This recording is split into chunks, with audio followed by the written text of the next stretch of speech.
ఇప్పుడు హైదరాబాద్ పట్టణంలో గోల్కొండ కోట పేరుతో నిలిచినటువంటి కొట్టడం ఏదైతే ఉందో దాని చుట్టూతా ఉన్నది ప్రాంతమే ఒకప్పుడు నగరంగా ఉండేది. హైదరాబాద్ ఏర్పాటు అవ్వడానికి ముందే కొన్ని వందల సంవత్సరాల క్రితమే గోల్కొండ కోట చుట్టూతా ఒక పట్టణం ఉండేది. దాని పేరే గోల్కొండ పట్టణము. ఆ గోల్కొండ పట్టణమే పూర్వకాలం రాజులకు రాజధానిగా వెలసిల్లింది అనేటువంటి ఒక సంచలనాత్మక విషయాన్ని బ్రిటిష్ పరిశోధకులు 1881లోనే చారిత్రక పరిశోధనా గ్రంథం ద ఇంపీరియల్ గెజెట్ ఆఫ్ ఇండియాలో తేల్చి చెప్పడం జరిగింది.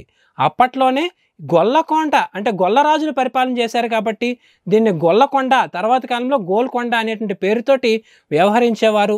దీనిని కాకతీయ రాజు అయినటువంటి ప్రతాపరుద్రుడు దీన్ని నిర్మించాడు. ఆ తర్వాత కాలంలో దీన్ని అంతటినీ కూడా గొల్లరాజుల పరిపాలనలో అద్భుతంగా ఇదంతా కూడా విలసిల్లింది అని కూడా బ్రిటిష్ పరిశోధకులు తేల్చి చెప్పడం జరిగింది.